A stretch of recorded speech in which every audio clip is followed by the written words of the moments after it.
Welcome, Irene. Thank you. And I'm sorry, everyone, for the delayed start. I'm Erin Velarde. This is Political Wellness, this a conversation with amazing women, and you're going to love our guest today, where who are on the front lines of our democracy, who are keeping our democracy healthy and whole. And Irene Godínez is absolutely one of those women, the founder of Poder NC, North Carolina.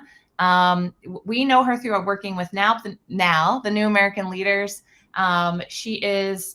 You are so formidable. It was such a joy to sort of do the research and learn more about you. And I'm going to ask you more about this, but you do have this radiant positive energy, and I'm going to ask you how you maintain that as part of political wellness. But I'm just so psyched to have you, and so sorry for the late start. No, I'm thrilled to be here. And I'm like, we have the same style going, Erin, except I feel naked without my red lipstick. I couldn't find it. So here we are with the gloss. It's fine. You look amazing as usual. Thank As you. usual. Thank you. So. You too. So you're the founder and executive director. Mhm. Proud North Carolinian for sure. Yes. And so give us a little bit of the origin story about why it was so critical to sort of stay home, be rooted in home, Yeah. and both in North Carolina and the Latinx community, and to make sure, you did some amazing things in the past couple of years, which we'll talk about. So Yeah, thank um, you. Yeah, so I think it all starts with like my parents were farm workers, and that's how we ended up in North Carolina.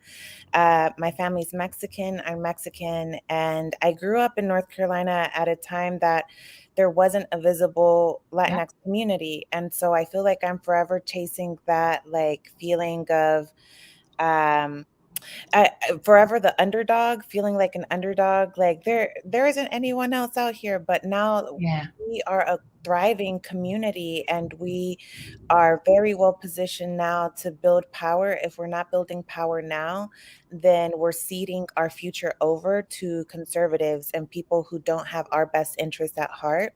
So that's how I kind of felt the urgency of, okay, no one else is building this thing. yeah, Um, it's on me to build an organization that can become the political home for Latinx folks who share some of the same principles of being pro-Black, pro-Latinx with or without papers, pro-LGBTQ plus, and pro-choice. Because all of those things have been part of my trajectory in my career and my life. yes. And I knew I'm not alone. There's got to be other people like me out here who share these things, and I've been blown away to see the the love from and the responsiveness of this generation, the 1.5 generation, children of immigrants or immigrants who grew up here who Right, right. are responding. Yeah. That's I think you are achieving that, right? Just even looking back at 2020, the Latino vote in North Carolina, the significance of it as part of the national dialogue, of course, across the country. Um, but I think relative, as you said, to the population, right? It was a really formidable voice in the 2020 elections. You all, one, your website is so beautiful and creative. You sort of go back and forth between English and Spanish, and it really does. It reads exactly reflective of some of the things you just talked about. You're very clear about who you are, and I think for folks who are looking for a political home, even if you're not in North Carolina, I found myself like going through the site and like, when do you go through someone's site? I mean, Erin, we had people from across the country who were asking us to send them our political mailers. And I Yeah. was like, we even had to create like a form of like, yes, I will turn out democracy in my hometown in order to get the mailers from us because we were Yeah. like, someone in Omaha wants, okay, sure. Yes. Okay, so definitely tell that story. So the political mailers, which, sometimes at Vote or Lead in the training, we're like, make sure the mailers are going to the population who's going to use them, signs don't vote, it's Yeah, important. But I think this it also had a sort of digital life. So tell us yeah. the story of the mailer. Yeah. Yeah, so we're a brand new organization, really started into our work the way that we exist a year ago, August 2020, with the election. And I knew that we would need to break through the political noise because it was going to be the biggest election of any of our lifetimes. Yeah. And when I found out how much mailers cost, I was appalled and I was like, well, then this shit better double as art. It has to be art and it has to get the message out and it has to be something beautiful enough that I'm not going to throw it away, that someone would get it and would want to frame it. And so that was like the original idea was it has to be framed. And if one person frames it, then we've done our job. And the original mailer that we sent out was actually a collaboration with Mi Gente. And it was the Walter Mercado one. So it was pulling at an icon from the Latinx community. And Yeah. it wasn't a get out and vote, it was a thank you love letter saying, we saw that you voted in the primaries. Thank you so much for doing that. And that was it. Like there wasn't an ask, it was just an acknowledgement that you already showed out to vote. And that was Yes. the one that kind of broke through the noise.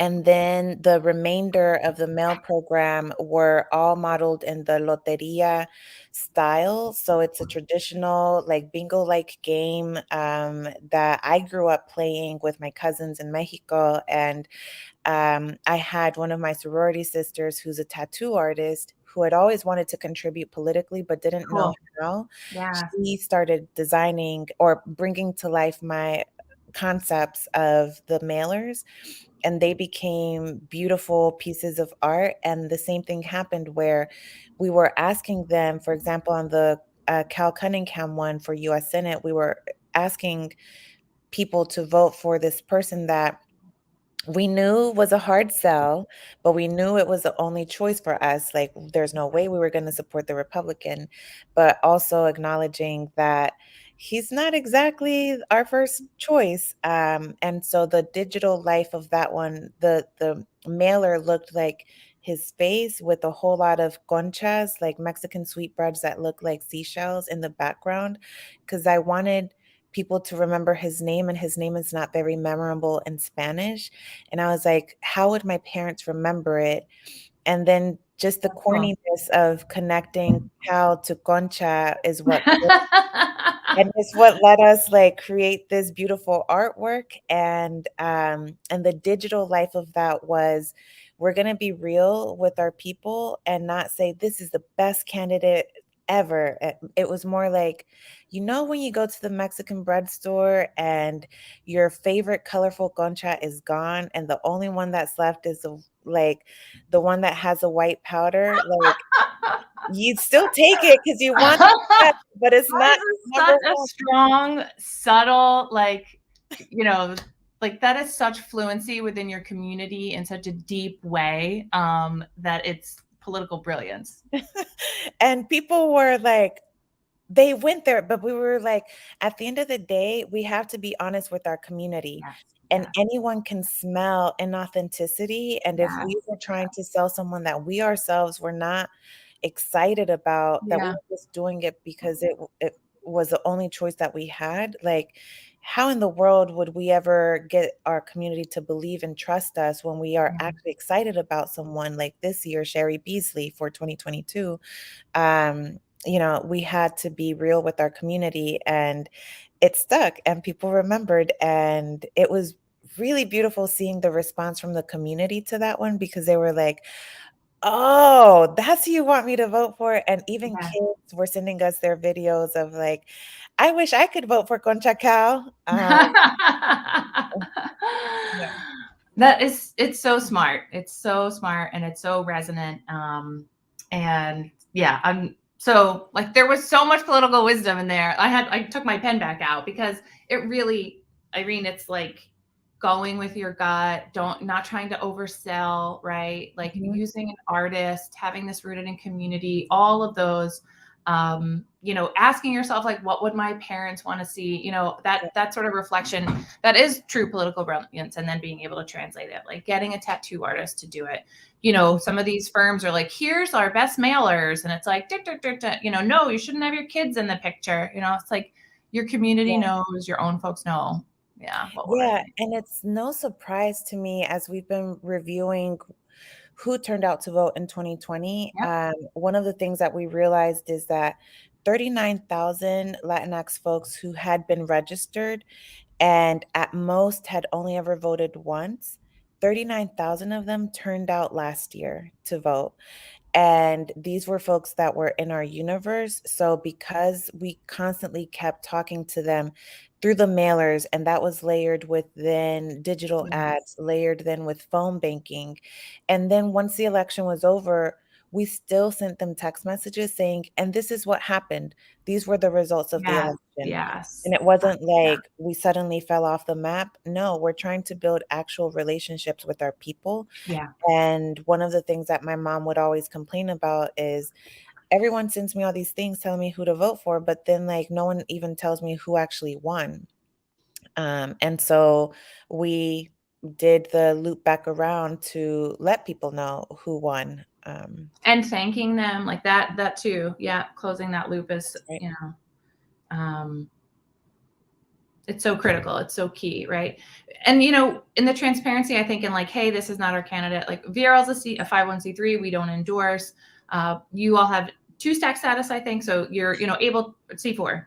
Just C4. Just Mhm. C4. Okay. So, able to operate in a different way. I just say that for all of our Yeah. 501c3, C4 folks And out there. actually, most of our mailers were primary purpose, so C3 Yeah. appropriate. So the one that we did of the governor, it was a picture of Governor Cooper holding a mask and with the very subtle North Carolina flag in the background.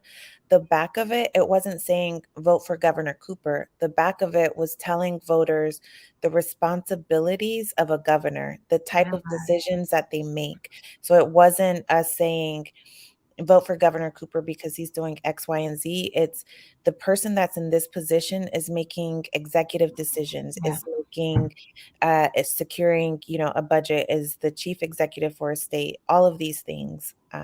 So Yep. That's awesome. Yeah. Because that literacy piece around like this is what this job does. mhm, So mhm, what do you think? I mean, part of what we're doing, a huge part of what we're doing at Vote Run Lead is, looking at the reflective democracies in the state legislatures. As you're mhm. thinking about North Carolina, what's happening in North Carolina coming out of the legislature, the redistricting commissions, it's a bit of a mess. You Yes. know, with primaries being pushed back, at the Supreme Court level, I think all eyes are on North Carolina in some ways. Mhm, I've I've heard you talk about rural communities in a way that I think could, change up our state legislatures. I believe it yeah. too. I'd love to hear you talk about what you're seeing in rural North Carolina, your perspective on rural communities at the state, and then of course, can have local impact. I'm Yeah. sorry, national impact. Excuse me. I am so damn adamant that we are not going to cede our communities over to the right. And that includes especially rural North Carolina. There is a county, the county that is already has been majority Black and brown in North Carolina is a rural county, and it's been that way for the last 10 years, Wilson County. Wilson County, because of that, is our number one target county. Mhm. And when you look at it, there are more Black folks elected there than many other places. But it's still not reflective of the actual community. The community is young. The Of community, its potential power. Black and brown, there's so much potential power, and there's 10,000 Latinx families, individuals that live in Wilson. So, and elections at that county level are won by 300 votes That's by. right. That's And right. so the thinking was that Wilson will be our number one county because not only would we be able to flip it in 2022 by running our own people, um, but we can also begin to make the investments that, unfortunately, because we don't have people like us in office, certain things like broadband internet for families that are lower wealth, they don't have that right now, but they could if they had Yes. people who understood the communities better. We actually made the decision to pay a cable company to install internet for our organizers down there because there was no service like that being provided, utilities. And not everyone can pay a steep price to get their own personal Right. internet. Right. One. And so the thing that we've been learning so far in the last 8 months of organizing in Wilson is one, that young people are with us. They just need to see us. And the people who have been showing up consistently to what we're calling our people power schools, which is a school where every week for 2 hours we demystify how power moves in North Carolina and across the country. So really like how are decisions being made in our name, in our communities. We've had a really great series of that for the last 21 weeks. And Cool. these young people have shown up to People Power School, taken the lessons, and then started showing up to their school board because they decided our target will be the school board because our needs are not getting met. By the third school board meeting that they went to, they finally had the built up the courage to speak to the school board members. They had been sitting there, and these young girls spoke about um, how dare a teacher tell me that I can't wear leggings? Why are you looking at my body? Why are you policing my body? Yeah. Others were sharing, why aren't y'all hiring more interpreters instead of SROs who can act, we're having to translate documents for our parents and it's not our job Yeah. to do Yeah. that kind of work.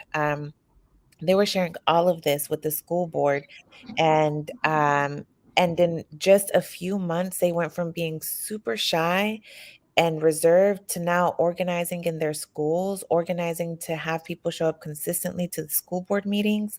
And it's been so beautiful to witness, and it's been 1,000% an affirmation that, yes, we belong in rural North Carolina, and we need to be building power in rural North Carolina. And there is outsized influence to be had. I think there's real Mhm. opportunity for outside influence, which your story demonstrates, right? And that's exciting, right? Because those are your future school board members. If they That's want to right. run, yeah, And yeah. a lot of these young people, they want to go back to rural North Carolina. I think that's the big difference between Mm-hmm. maybe the white and black families that are non-Latinx, because these young people are still very much close to their families. Our organizers in Wilson, for example, are two sisters from the same family. They have it's 10 kids in the family, and all of them are in Wilson. The oldest sister, the first one that I hired, had actually gone off to New York City and was literally making the dress for Schitt's Creek, the blush dress that Moira. Ah! She like embroidered all of that. She was in the fashion district. Then COVID happened, and then she came back to North Carolina and saw that Wilson had not really advanced in the 10 years since she had left. And she decided, you know what, I'm gonna organize. And so I hired her. And um, all that to say that our people want to come back. They just need something to come back for and need something that Mm-hmm. can help them achieve their highest aspirations too. And not like, I'm coming back and I'm just going to settle and conform. No, like, why can't Wilson have the same kind of art and culture as some of these big Two cities? counties over, right? Yeah, like, Absolutely. of course Yeah, it can. We just need our people to be able to come back to it, to build it and invest in it. I love it. Yeah, that's great.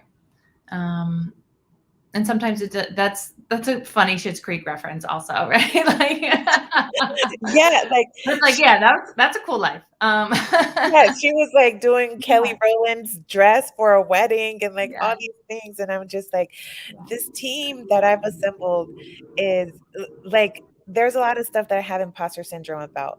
However, in building teams, I realize that it is a superpower, and yeah, this team at Poder is brilliant, and it's people with, like, very different backgrounds in life, but everyone, like, still, like, very laser focused on what we're doing, and yep, it's building power with and for our community. And so everyone is bringing whatever their gifts are, whether it was fashion design, and like pivoting that to how can we use this to serve our community so yeah, that we're still doing cultural organizing with integrity, and that is electoral focused, and it can be done because we're doing it. yeah.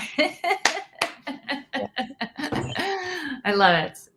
So we have a question, and I know I was supposed to only have you to 1:30, but hopefully Yeah. we can. I'm gonna show it. And it is from Beth. Hey, Beth Peterson. Yes. So, women of color and young women in rural areas concerned about their family and safety, safety, safety. We're hearing this so much. I'm sure you are too. Yeah. Yeah. I mean, I think that the onus is on those of us who are invested in having our voices heard. So, for example, one of my staff members ran for office in Hendersonville. She was the first Latina to run for state senate in North Carolina. Young Latina, all of like 5'2", and in a very rural and racist county, a county that is represented by Madison Cawthorn, to give you an example. And so she was running, and in the time that she's been in leadership, she didn't get elected, but she's still a leader in the community. She has gotten death threats, and a year ago we had to make a decision as an organization if we are having our people in public wanting to take space in public space because we deserve to be there, then we as an organization have a responsibility to talk about safety and security Yes. and to bring that up to the party as well, to the political parties. And so now this is a conversation that is happening, at least here in North Carolina, between several organizations like mine that are C4, talking about safety, Great. because several of the women who have run for office, women of color, Black women who have run for office in North Carolina, are now actually leading organizations. Dreama Caldwell, who ran for county commission in Alamance County, is now a co-director at Down Home, North Carolina. Nice. And Amy Steele, who ran for North Carolina House, is now running New North Carolina Project. And they're both Black women, and they both probably experienced, for sure, Dreama experienced death threats and actual safety concerns. And so now we are intentionally working with our recruitment organization in North Carolina called Lead and See to figure out this real life situation of when women of color, when Black women run for office, especially in rural areas, there are higher stakes. There is a lot more to be concerned about, and we're preparing for that. Yeah. Yeah. By providing safety and security. We hired a safety security firm to do like a online data sweep to see like what's Smart. better Smart. happening around this candidate, and just being very vigilant and transparent with our funders that if you want to see more people like us, then that actually requires you to invest even more, because our mere presence conjures up safety concerns. And it's something that we have to be talking about more publicly, because it is going to require more resources. Does it mean we're less worthy of being invested in? Absolutely not. Right. It just means that we need to get organizations to dig in deeper. Yeah. Yeah. That's really smart on the data sweep. I think, where Beth's asking, we're asking because it's a constant. And it is really something that, even for individual women, it's like, send your state representative a note, tell them you love them, just like Yeah. the way, Irene, you're sort of taking care of the community as that political wellness tip. This is one of the, I think most heinous parts of this process, right? It is because, there are so many overlaps here in the harassment of women, women of color, queer women, because, at the heart of it, there's this dynamic that we're in a place we're not supposed to be. Yeah. And so making sure you're telling folks, even just those nudges, that you belong there, and what can I do? And like, I was talking to Yeah. a campaign yesterday, like how can your campaign staffers, and you have to think about this also, like at their own mental health, but you should be not reading those, right? If Right. that's coming through, how do you put a barrier between yourself and that kind of stuff? Right. So, I really would love to talk with you also offline, because I Yeah. obviously coming up with some creative ways to do this. So Yeah, and we're also normalizing, I love the name of this, political wellness, but merging mental health and wellness with this kind of work that we do. So in Wilson, we were actually doing a Mother's Day event where we were talking to both the daughter generation and the mother generation. And it stirred up some things. And what it made me realize is that in the ins and outs of organizing, we are perpetuating harm, especially in Black and Brown communities. When we're organizing in Black and Brown communities and with women, we're perpetuating harm because we're talking about some of the things that, the way that anti-Blackness has shown up, or the way that we've experienced anti-LGBTQ issues, just all of these things. And so, in seeking to change and transform our communities, we have to talk about what is wrong with our communities, which is what triggers that pain and the trauma. Um, and that didn't sit well with me, that in order to create change, we were hurting and harming our community. But it also feels like, but we have to go there if we are going to have these Mhm, conversations to mhm. change things. And so, Yeah, as a leader, I had an opportunity to think creatively and to say, you know what? We're going to create a mental health benefit for our membership. If you're a member of BODED and therefore organizing with us and participating in these events that are going to be triggering, you will have access to the Latinx Healing Collective, which is a collective of Latinx therapists who are culturally competent, who can provide therapy for you in English or Spanish, and it'll be absolutely free. And so we implemented that program, and now our chapter members are getting free mental health services, because the therapists are committed to at least 7 sessions. So it's not just like one in yeah, your own, that's but like great. it's Yeah, actual investment, because an individual's wellness helps the entire that's right. community. So yeah. That's right. And just to give folks like an estimate, how many chapter leaders, how many people are we talking about as part of the membership? Because that is something I think that folks are like, okay, could I do something similar? Yeah, I mean, we have right now 4 chapters that are active. Each of the chapters has roughly 20 members, Great. and all of the members have access to this. They're not all taken up or Yep. us on the offer, but they know that it's there. And especially with the holidays and Yep. COVID, and people feeling, especially those who are in college, just the challenges of being in college during COVID and all of these things, have really made it a necessity. And I I feel like I need to start sharing that a lot more so that my peers, who are leading other organizations, can also begin to implement this, because unfortunately our care system isn't providing this kind of care for everyone in our communities. But we can all hustle and fundraise to get the funds to provide this service in our communities. And at the end of the day, someone who feels seen and cared for is Yes. going to continue to show up, is going to continue Yes. to help transform our communities. Yep. Yep. And we'll get back. Like that will help, right? Being that. Yeah, Yeah.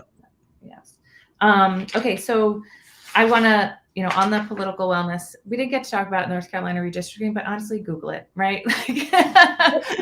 so we're screwed. We've been screwed since last year's elections, which is But why. right, it's like as leaders, we have to get creative. Yep. I'm taking that with me. I think for you personally, and I ask all of my guests, I was forget who I was telling, but I was describing you as the last guest of the year, and I was like, she just has this light. And I think that's very true. I think for folks that are watching and listening, you can feel it. But also, it takes a lot to be somebody who others sort of tap into, right? Who others get Mhm. energy from. So how do you stay well in all of this work? Oof. Honestly, I hadn't been doing a very good job of it, because I was just channeling everything into like my work.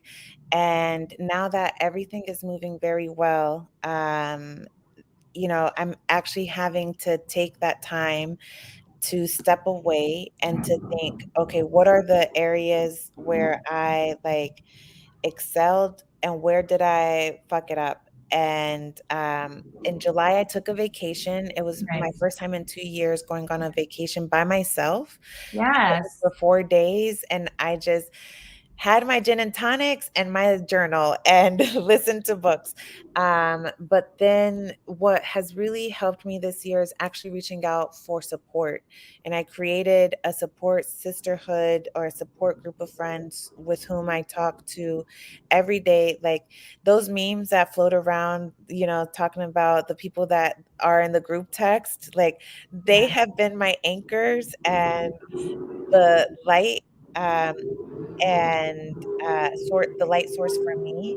Um, and I've also been transparent with my team and sharing with them, like, I'm actually not doing well right now. And I'm gonna need to step away for today, and just Hmm. modeling what it's like to take care of Yeah. ourselves so Yeah. that we don't continue to have people in this cycle of burning themselves out, thinking that it's for the benefit of the whole, when in reality, no, like the best thing Yeah. is to just model how to take care of myself. Yeah. And rest.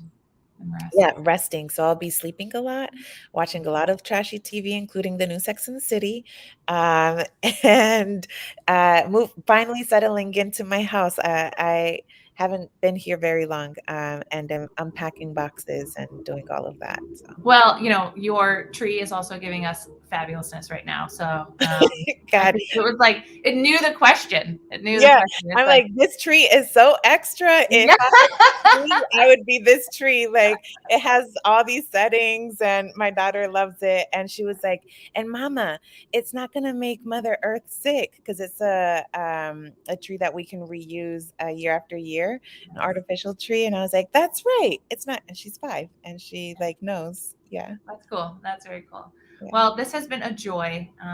Thank you so much. Have a wonderful holiday season. Hopefully, you get the rest and Thank renewal you that too. we all need you to get, right? Yes, Um, thank you. and I'm so appreciative of the work you're doing on the ground in North Carolina. And please check out Poder NC Action on, make sure you follow Irene on Twitter, Facebook, all of the things, and start copying their work. It's working. And I'm happy to share any of it too with anyone who's leading this kind of work. It's really exhausting. It's really hard, and we often don't get the support that we need. Yes. And I think that the more we can lean into each other Yeah. to share best practices, all of that, I have been doing a lot more of that. I think that's part of that sisterhood that I've been talking about, because it has helped me realize I'm not alone in this. There's others, and we're helping each other. So, Yes. Beautiful. yeah, Well said. Well said. awesome. Thank you so All much, right. Erin. Thank you. Thank you, everyone. Bye.